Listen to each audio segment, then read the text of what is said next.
Mag dit so ook wees in hierdie oggend, ons uitroep tot die Here in ons moeilike tye, sê Here, ons dors na U, ons smag na U, en dan die hoop wat in Psalm voorkom, so met vet en vettigheid, anders sê met murg en vet sal U my siel versadig, en ek sal roem met jubelende lippe as ek aan U dink op my bed in die nagwake oor die pyns. Baie mooi Psalm, vertroostende Psalm, wat ons kan voorbeeld neem van Johannes ook. Ons kyk asseblief na 1 Johannes 3, ons gaan voort, gaan kyk na 16 tot fokus 22, maar kom ons begin die vanaf 11 af terwille van die konteks. Skryf Johannes in 1 Johannes 3 vers 11, want dit is die boodskap wat julle van die begin af gehoor het, dat ons mekaar moet lief hê. Nie soos Kain, wat uit die bose was en sy broer doodgeslaan het. En waarom het hy hom doodgeslaan? Omdat sy dade boos was en die van sy broer regverdig. Moenie verbaas wees, broers, as die wêreld julle haat nie. Ons weet dat ons uit die dood oorgegaan het na die ewige lewe, omdat ons die broers lief het. Wie sy broer nie lief het nie, bly in die dood. Maar elkeen wat sy broer haat, is 'n moordenaar. En julle weet dat geen moordenaar die ewige lewe as iets blywends in hom het nie. Hieraan het ons die liefde leer ken, dat hy sy lewe vir ons afgelê het. Ek dink dit waar ons laas gedraai het. Hierin weet ons dat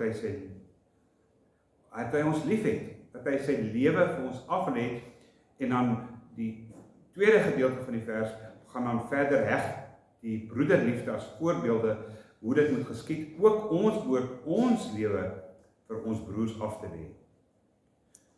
Hoe bly die liefde van God in iemand wat genoeg aardse besittings het en sy broer sien gebrek ly, maar sy hart nogtans vir hom toesluit? Dan kinders, ons moenie net met woorde of met die tong lief hê nie, maar met die daad en in waarheid, ander vertaling sê en ten volle. En hieraan sal ons weet, of hieraan weet ons dat ons uit die waarheid is en ons sal ons harte voor hom gerus stel. Want as ons hart ons verkla of aankla, God is groter as ons hart of gewete en hy weet alles. Geliefdes, as ons gewete ons nie aankla nie, kan ons met vrymoedigheid voor God gaan staan. En wat ons ook al van hom vra, ontvang ons van hom, omdat hy ons sy opdragte gehoorsaam en doen wat vir hom welgevallig of aangenaam is. En dit is sy opdrag, dat ons in die naam van sy Seun Jesus Christus moet glo en mekaar moet lief hê volgens die opdrag wat hy aan ons gegee het. En wie sy opdragte gehoorsaam, bly in hom en hy in hulle. En hieraan weet ons dat hy in ons bly aan die Gees wat hy vir ons gegee het. Ek het so die tussen die 2020 en 53 met 53 ek ook ken maar net om die gedagte weer eens te bring, wat sê ek? Kom ons bid. Vader, dankie dat ons u woord het. Dankie dat ons die geskrif het. Dat ons nie, Here, kan sê ons was oningelig nie. Maar ons weet dat u woord ons duidelik wil leer aangaande die liefde. Soos ons gesien het in 1 Korintiërs 13, die liefde bedek alles, dit glo alles, dit hoop alles. Die liefde soek nie sy eie belang nie. Is nie opgeblaas nie. Vader, help ons om hierdie liefde wat Christus vir ons gehad het, ook oor te dra na die wêreld.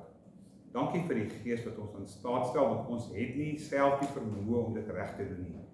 Help ons om dit reg te doen, vir u heerlikheid. Amen.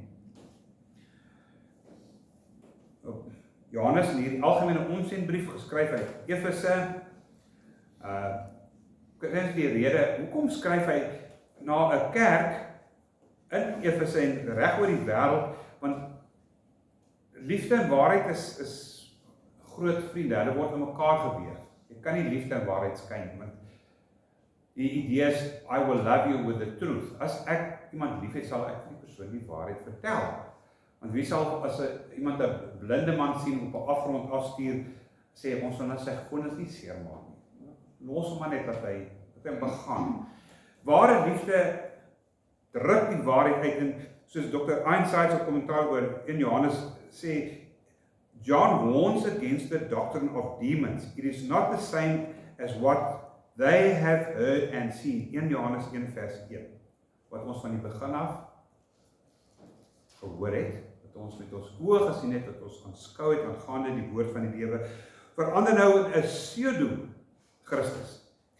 En dis 'n groot gevaar, want as ons kyk, ons het gister na die African, julle weet van die American Gospel, daar's nou African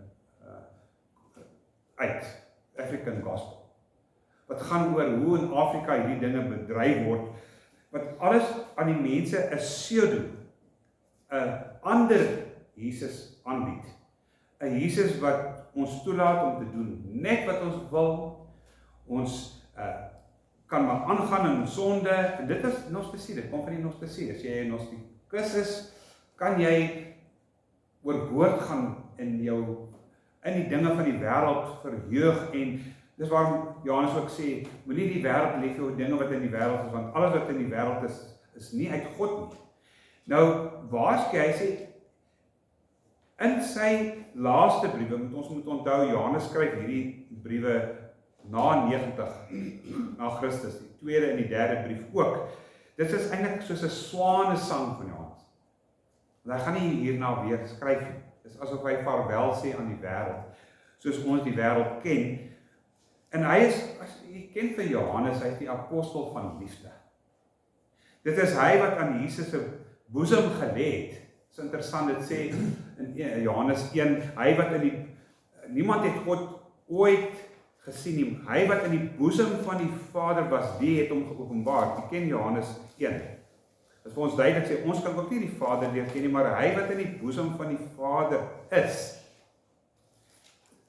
hy het hom geopenbaar.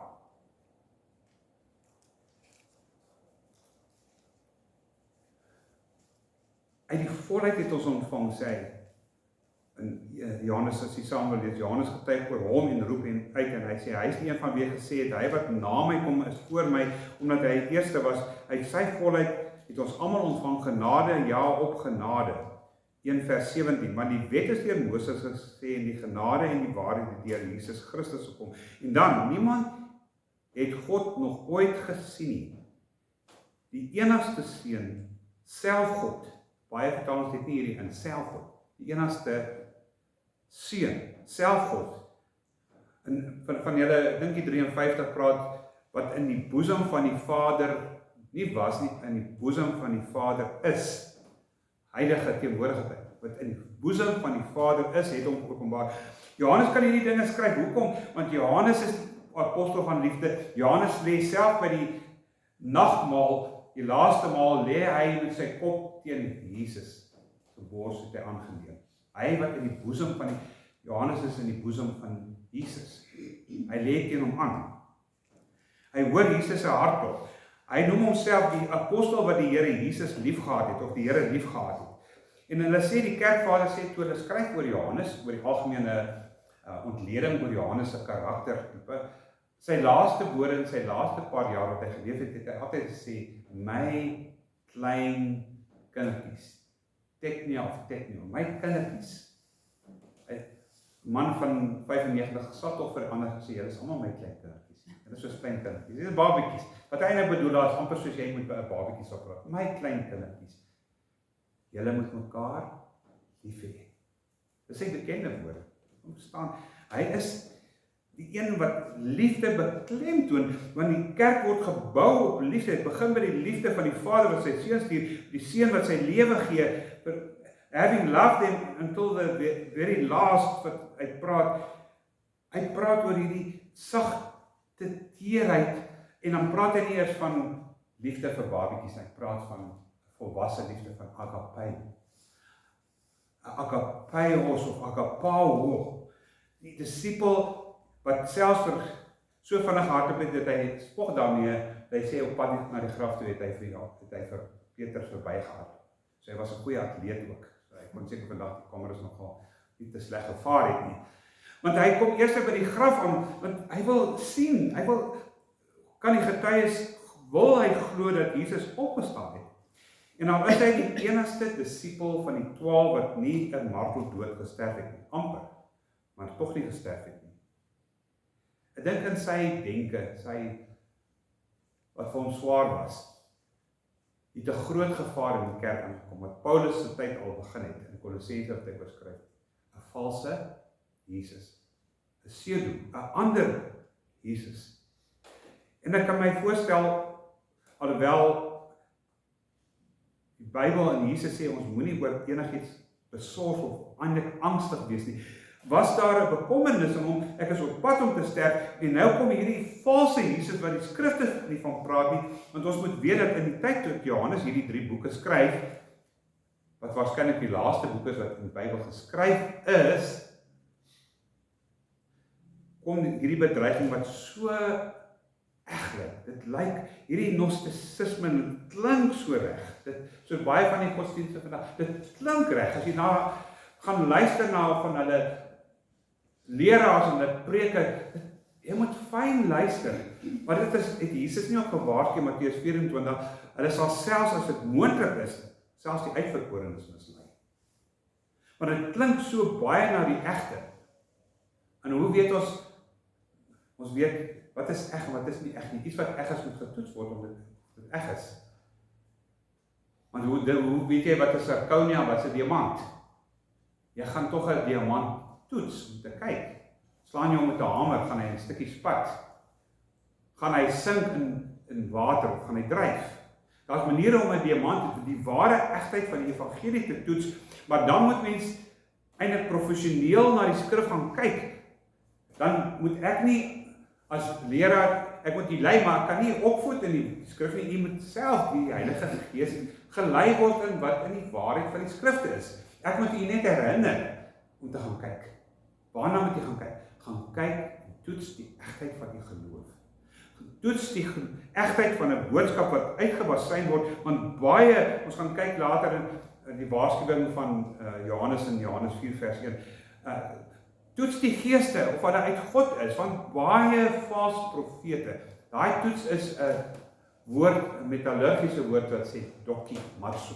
Dokimatsu is wanneer jy metale toets om te sien of hulle egte metale is. Dit sê Johannes, maar het begin al reeds hier, daar is 27 Nuwe Testamentiese geskrifte. Die tyd wat Johannes hierdie skryf was daar reeds 23 boeke in die omloop waarvan 13 Paulus geskrifte is. Wat waarsku, oppas vir die pseudo Christus.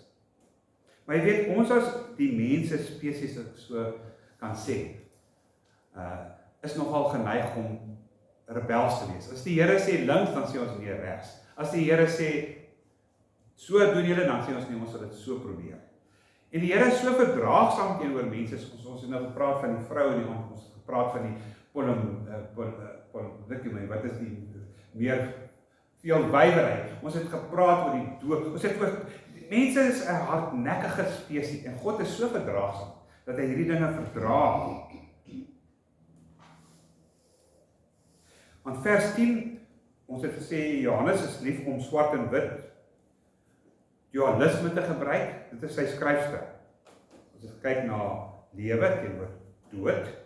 Ons het gekyk na lig teenoor duister, waarheid teenoor die leuen, maar veral in vers 10, asof hy dit saamvat en sê, hier is in die swart en wit dualisme, hierdie kant is kinders van God, vers 10, 3 vers 10, hierdie kant is die kinders van die duiwel. Daar's niks in tussenin, daar's nie, hier's kinders van God, hier's kinders van die duiwel, en tussenin is daar nog dwalende siele nie. Nee, hy klassifiseer of jy is die een, of jy is die ander, jy kan nie albei wees nie. En daarom, die mense wat begin luister na vals leringe, wanneer dit begin daar, so effens sit net op jou voet en jy begin jou ore uitleen na goed wat jy na luister en jy kan nie onderskei nie, maar jy laat hierdie mense jou lei. En dan gebruik nie die geskrifte as die substansie waaruit 'n argument gevoer word. En ons gaan kyk, wat is die onderskeiding tussen kinders van die duiwel en kinders van God? Weereens, 7 onderskeidende kenmerke. Die eerste een is hoofstuk 3 vers 1, weergebore kinders van God, wat God noem kinders. En ons word kinders deur weergeboorte. Wat sê dit duidelik Paulus ook? Petrus in 1 Petrus. Hy sê wat uit die Gees gebore is. Uit onverganklike saad is hulle gebore. Ek en dit nou die aand weer gaan kyk na dit. Dis in 1 Petrus 1. Praat hy. Net hulle wat uit onverganklike saad gebore is waarlik kinders van God. Hulle word gered uit dood na die lewe. Want dis die Christendom. Ons mense word nie gered en ons moet nie vir mense sê hulle moet gered word sodat hulle beter mense kan word. Mens word gered van sleg na goed. Dis 'n verkeerde dualisme daai. Word nie gered van goed na sleg na goed nie. Hulle word gered uit die dood na die lewe toe. Daar's tog 'n kritieke verskil daarin.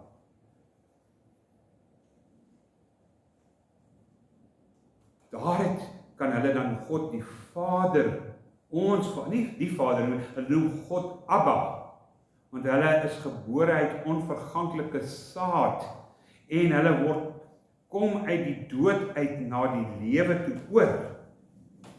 Die tweede kenmerk, hoofstuk 3 vers 3, het die hoop op verheerliking by Christus se verskyning. Die derde karaktereienskap, hulle hou hulle self rein, waar die kinders van die duiwel hulle self verlustig in sonde en dit wat verkeerd is, kry ons ware weergebores wat gebore is uit die saad van dood na die lewe toe, het 'n vaste hoop en hou homself rein, want elkeen wat om nie rein hou vers 4, beoefen die wetteloosheid, want die sonde is wetteloosheid, en jy weet juist dat Christus verskyn het om die wet of die wetteloosheid tot niet te kom, die duiwel tot niet te maak. Die vierde kenmerk, vers 4 van hoofstuk 3, erken en hou die liefdesgebod.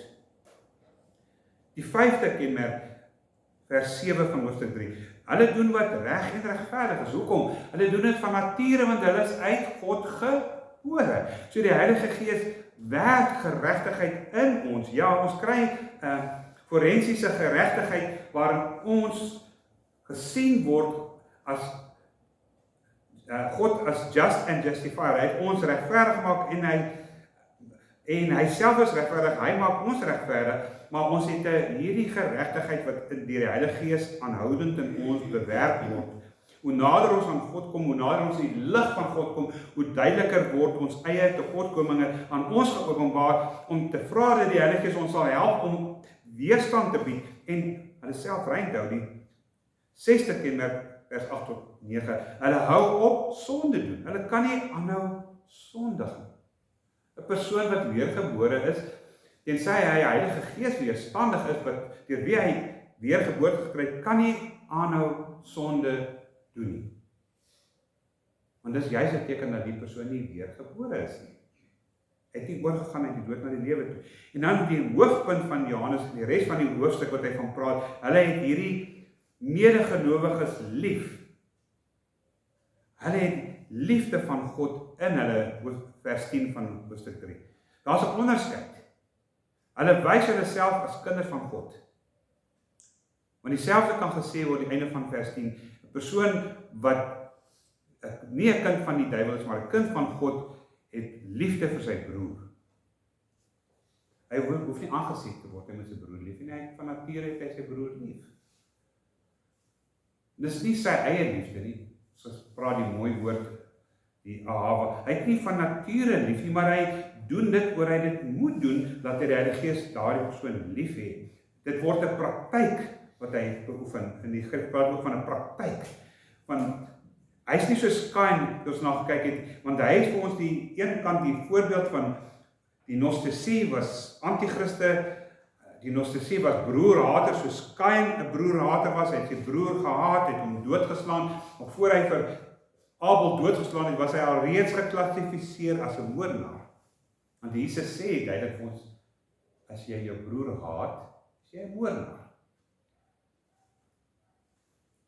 Maar die liefde werk kragtig. Ons het nou al 'n paar keer deur 1 Korintiërs 13 gelees. hierdie liefde is ingestel nie om te ontvang nie, maar om te gee. Dis die verskil. Daar is 'n verskil tussen wêreldse liefde en goddelike liefde, agape. Want die agape liefde gee. Net soos Jesus homself gegee het as 'n offerande. En waaroor gaan die gee? Wat ons gaan kyk in die res van die hoofstuk, soos ons aangaan. Dr. Einstein weer eens, praat sy kommentaar seker 1940 daar rond, hy geskryf het. U ken seker vir generaal William Booth van die Salvation Army, wat het begin het. Baie besonder man, want ek dink dis deur hom wat ook die Moody Kerk ook begin ontstaan het. Salvation Army, wat hy baie siek was, maar die konferensiegangers het hom spesifiek genooi, dan was hy siek en afgeneem en gesê, generaal Booth, kom lewer net vir ons, vir oulaas, net soos Johannes, voor die sterf, kom lewer net vir ons asseblief, kom motiveer ons, kom vertel ons waaroor alles gaan. Hy het nie geantwoord nie, en toe hulle nou 'n opvolgbrief na sy kantore toe skryf, toe sê hy sal vir hulle 'n boodskap stuur. By die konferensie wag die mense die laaste dag van die konferensie en die boodskap kom nie van generaal Booth af nie, tot 'n klein seentjie met 'n papiertjie aangehardloop kom en sê, ek bring hier van Dr. Booth af. Die mense is almal opgewonde, wat sê hy, wat gaan hy vir ons sê in sy nota? Daar was net 6 letters wat hy geskryf het op hierdie papier oopgevou. Wat het daar gestaan? Others. Ander. Want jy sien hierdie woord others, to love others, kom tyd, mense sê tot 100 keer, ek glo nie, ek dink, maar is oor 50 keer kom die woord weer, Paulus en Johannes en Petrus, ander. Julle moet mekaar, eintlik vir ons other, tegen mekaar lief hê. Liefde gaan oor mekaar, en nie oor my nie, dit gaan oor, it's all about others. Jesus lees sy lewe af, ons moet ook ons lewe vir ander mense afneem. Ek weet nie of jy seker baie verhale van sendelinge gehoor en Etienne het op 'n stadium vir my ook die verhaal vertel. Ek kon nie uitvleis waarvan hy praat, van watter dokter wat in sending gaan hê, maar hulle sê 1960s het 'n sendeling met die naam Dr. Paul Carlson, wat 'n mediese dokter was in Kalifornië, het hy gereis na Demokraties, nie daardie tyd, is Kongo gewees. En hy het sy hart verloor op die mense in Kongo. Hy het sy jaarlikse inkomste wat daai tyd 1960 was, groot inkomste om 12.000 Amerikaanse dollars te verdien 'n jaar. Dit is 'n groot salaris vir dokters in Amerika, selfs in daardie tyd. Het hy besluit, nee, hy gaan sy lewe aflê, hy gaan sy lewe gee vir Kongo. Die mense in Kongo, want is baie seker, hy is 'n mediese dokter. Baie kundig, vir baie goeie dokters, sê die mense agterna. Want hy het hierdie mense in Kongo lief gehad, en hy was bekend as, soos hulle gesê, Magongo Paul. Magongo Paul beteken my Dr. Paul. En so het hy daar gebly, en ons weet in 1963 het die Simba rebelle opgestaan om die Belgiërs uit Kongo uit te dryf, soos dit in baie lande gedekoloniseer. En sy vrou het daarom oor die grens kon gaan. Hy het probeer om te ontsnap, hy en 'n ander man, hy het 'n ander man opgetel om oor 'n muur te laat sit op sy skouer dat hy kan ontsnap. En toe hy opklim, trek homself op, toe van hierdie wrede Simba rebelle om afgemaai met masjiengewere. Dit was daai tyd op Times en alles wat die hele wêreld het gehoor van hierdie verskriklike ding wat met Dr. Paul Carlson gebeur het. Selfs sy broer wat 'n psigiater was, kon nie verstaan nie. Daar's geen rasioneel nie. Hoekom hy kon soveel beteken het, nie net vir die Kongolese nie. Hy kon soveel vir die mediese wetenskap beteken het.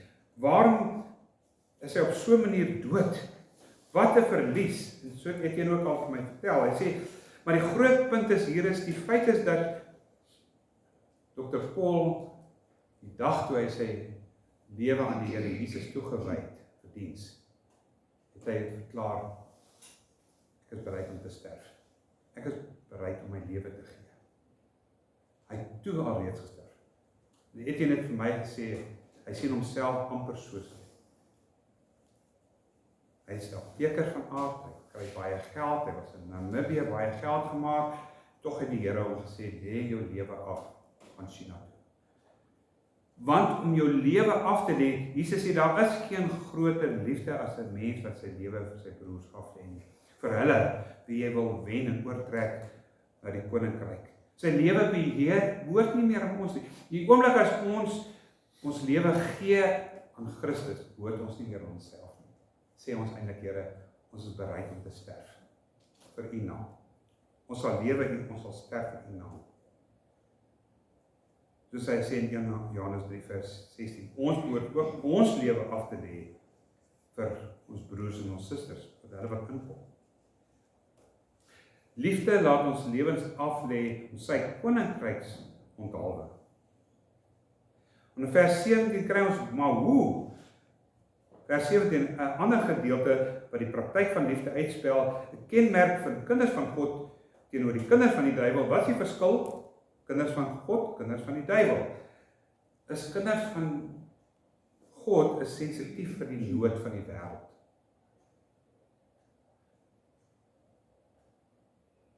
Jy weet wat Markus 9 vers 41 sê, wat Jesus van praat.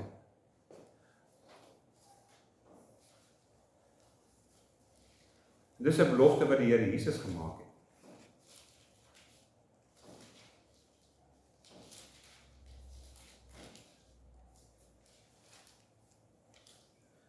Jesus vertel hier, Markus 9 vers 38 tot 41, Johannes het vir hom gesê, Meester, ons het niemand in die naam demone sien uitdryf en ons het hom probeer keer, omdat hy ons nie gevolg nie, so hy was nie vir ons nie.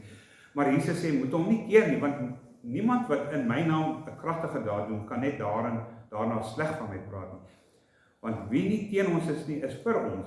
Wie vir julle in my naam, nou sê Jesus hier vir sy disippels, wie vir julle disippels, in my naam 'n beker water te drinke gee, omdat julle aan Christus behoort, amen.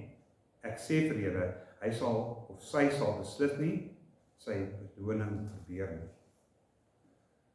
Mense wat vir ander Christene net 'n beker water aanbied, hulle sal dit waarskynlik self nie Christen nie, sê Jesus sal beloon word. Sal Jesus, soos hulle sê in Engels, God is no debtor of man.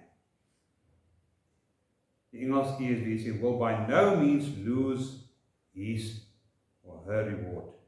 'n teken van opofferende liefde, 'n persoon wat sy medegelowige sien gebrek ly en sy hart vir hom of haar toesluit, kan nie 'n kind van God wees nie.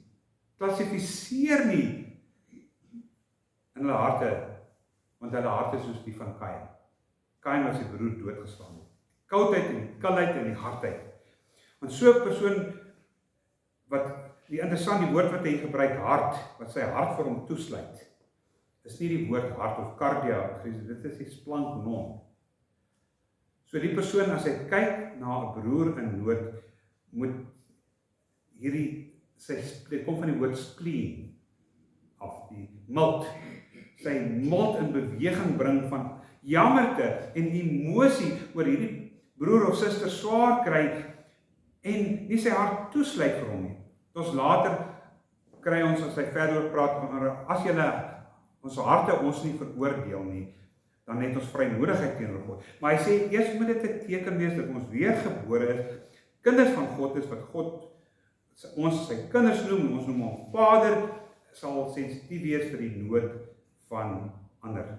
Want jy sien, die Gnostici was van so 'n natuur. Hulle het voorgegee.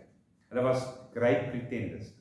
Hulle het hierdie masker gedra soos die Fariseërs. Hulle het gelyk asof hulle so reg en so goed en so omgee vir die weduwees en vir al die mense. Maar binne hulle was hulle roofsugtige demone gewees wat voorgee dat hulle broers en susters lief het, maar hulle is juist die anti-Christe, want hulle is soos Kain.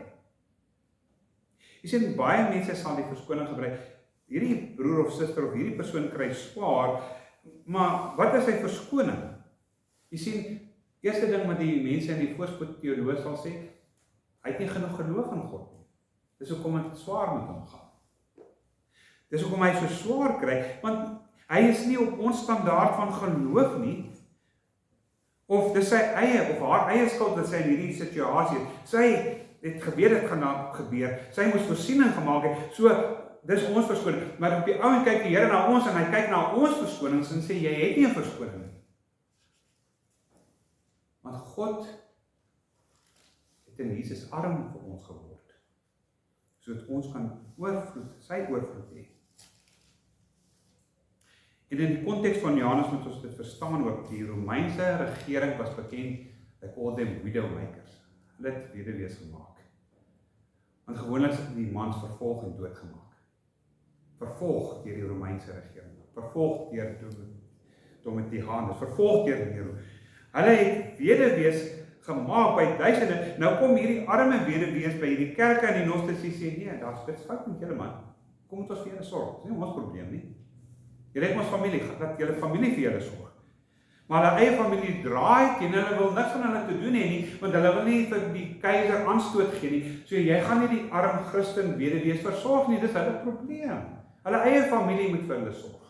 Al het hulle eie familie self nie geld nie. Nou sê Johannes, maar maak oop julle harte, as jy werklik 'n kind van God is, sal jy sensitief wees, sal jy in jou binneste beweeg word, soos Jesus, dit sê ook baie keer van Jesus, hy het na hierdie skare gekyk, en die splank non, splank nie so, maar hy het hulle diep in sy hart jammer gekry. Sy eie disciples, en sê, hy het nie kos om te eet nie. Gee jy vir die disciples, geef hulle kos, want hy is ontroer, splank nie so my, in sy binneste het hy seer gekry oor hulle, net oor hulle honger was. Sê Einstein ook baie keer, vind ons dat ons, as ons vir die Here bid, ons teen 'n betondak of 'n koperdak vasbid. Heer, hoor nie ons gebede nie.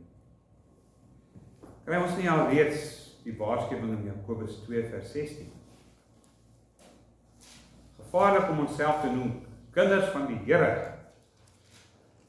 Maar ook die Heilige Gees waarsku ons deur Jakobus 2 vers 16.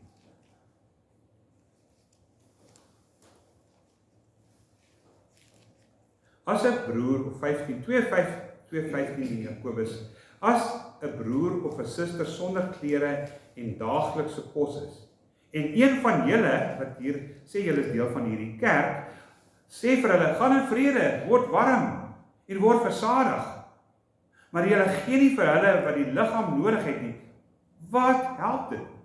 Want so geloof is op sy eie alleen, en dit loop op geen dade uit nie, dit is dood. So geloof is dood. Kan tog nie bestaan nie. Hulle bely God met die mond, hulle erken hom met die mond, maar hulle is dood vir die behoeftes van hulle broers en susters en van die wat in nood is. Hoe weet hulle die broer en die man wat op die straat lê, of hy nie waarskynlik eintlik ook geroep is tot Christus nie, maar dan sê hulle nie, ons raak hom nie aan nie, ons vat nie aan hom nie, want hy dis sy skuld dat hy daar lê. En ek dank die Here vir Etienne wat ook Besenbos begin het vir jong mans wat hulle werk. Nie jong mans in 30 jaar wat hulle werk verloor het. Hy neem hulle in. Hulle moet versorg. Wat sê die Here vir ons as ons moet kyk na diepte na hierdie spieël wat Jakobus ook van praat, die woord is soos 'n spieël waarna ons kyk. Jesus het ook gesê, meer geseënd is dit om te gee, as om te ontvang. Ons het ook gesê, geseënd is hy wat 'n Bybel het. Meer geseënd is hy wat sy Bybel lees.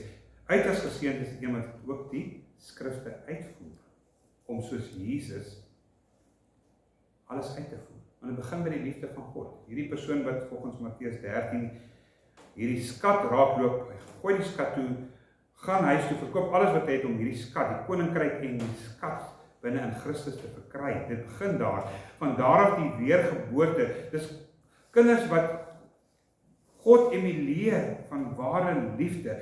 Weet, liefde is nie die woorde wat voorgee nie. Liefde is nie iets wat ek kry nie. Liefde is iets wat ek gee. Ek wou gehad het ons moet by afsluiting hierdie liedjie sing. Ek weet van u ken Louis Brits se liedjie met lirieke wat sê: Here, gee aan ons u gekruisigde hande wat gee. Gee aan ons u gekruisigde voete wat loop waar u sou loop. Here, laat dit anderwoorde in ons voortleef. Van myself, laaste van die koortjie sê, kruisigde hande, gekruisigde voete, te loop waar u loop, van myself gestroop. Empty of myself, laat my gee. Jy sal sê, is daar iets in dit vir my as ek gee? Daar hoort nie eintlik iets in dit te wees, want ons is klaar die ewige lewe gegee. Christus Jesus, so, wat van ons meer hê? Maar kry ons niks daaruit nie, maar kry ons die vrede van God, te wete en te bevestiging, dat ons aan hom behoort. Dat is die Here ons paar, ons gaan Sondag kyk na hierdie res van die hoofstuk, praat van 3 voordele wat ons daai kry. Vrede, vrymoedigheid en versekering. Versekering dat ons kinders van God is. Mag die Here hierdie gedeelte seën tot die harte en ons dit uitvoer. En die Here sê nie almal wat vir my sê, Here, Here, sal aangaan, maar hulle wat die wil van my Vader doen. En die Vader het ons mooi gewys wat liefde is, want hy het sy seun gegee. Mag ons ook onsself gee vir sy skepsels, vir sy verheerliking. Amen. Gaan nie so 30 sekondes gee, wie praat met die Here, is daar hoekies en randjies wat jy voel, dit moet afgeveil word deur die Heilige Gees, dan bid jy, dan vra jy die Heilige Gees, en dan na 30 sekondes gaan ek ons saam bid, kom ons bid saam.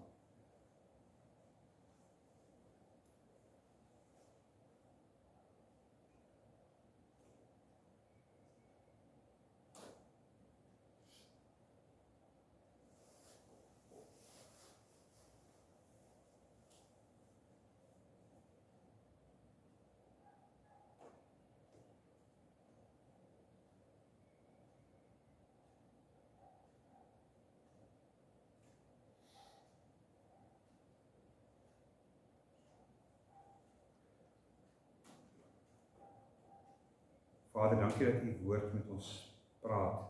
Dis nie dries nie. Die skrif, Here, gee ons duidelik nie net riglyne, maar instruksies. Soos u inderdaad sê, waarom noem julle my Here en doen nie wat ek vir julle vra nie? Geseënd is hulle wat ore het om te luister en uit te voer wat u beveel. Help ons, o Vader, om mekaar lief te hê, so die wette openbaar. Ek wil van die geleentheid gebruik maak ook, Here, in hierdie stadium vir die afsterwe van Tensa, al die familie om haar, dat hulle, Here, wat kennis is, ook, Here, vir Renier en die hele familie sal ondersteun en sal word die hande en voete van Christus in hierdie moeilike tyd. Dankie dat u die Here is van troos. Dankie dat u die Here is wat na ons kyk met ontferming, die woord splanknon, met diep ontferming en teerheid kyk. Here, soos ons ook al gehoor het, kosbaar in die oë van die Here is die dood van sy gunsgenote. Dankie dat ons, Here, mekaar kan dra. Dankie dat ons mekaar het. Ons is nie baie nie, maar Here, as u Gees met ons is ons baie. Seën ons, Here, in gehoorsaamheid aan die woord, en self te onderskei as kinders van God, sodat u in ons verheerlik mag word, soos u sê in die bergrede, laat julle lig so skyn voor mense, sodat hulle julle goeie dade kan sien en julle Vader in die hemel kan verheerlik. Dis waaroor dit gaan, sodat ons Vader, ons Abba, verheerlik kan word. Seën ons dan verder same syn tot die verheerliking. Amen. Ons in die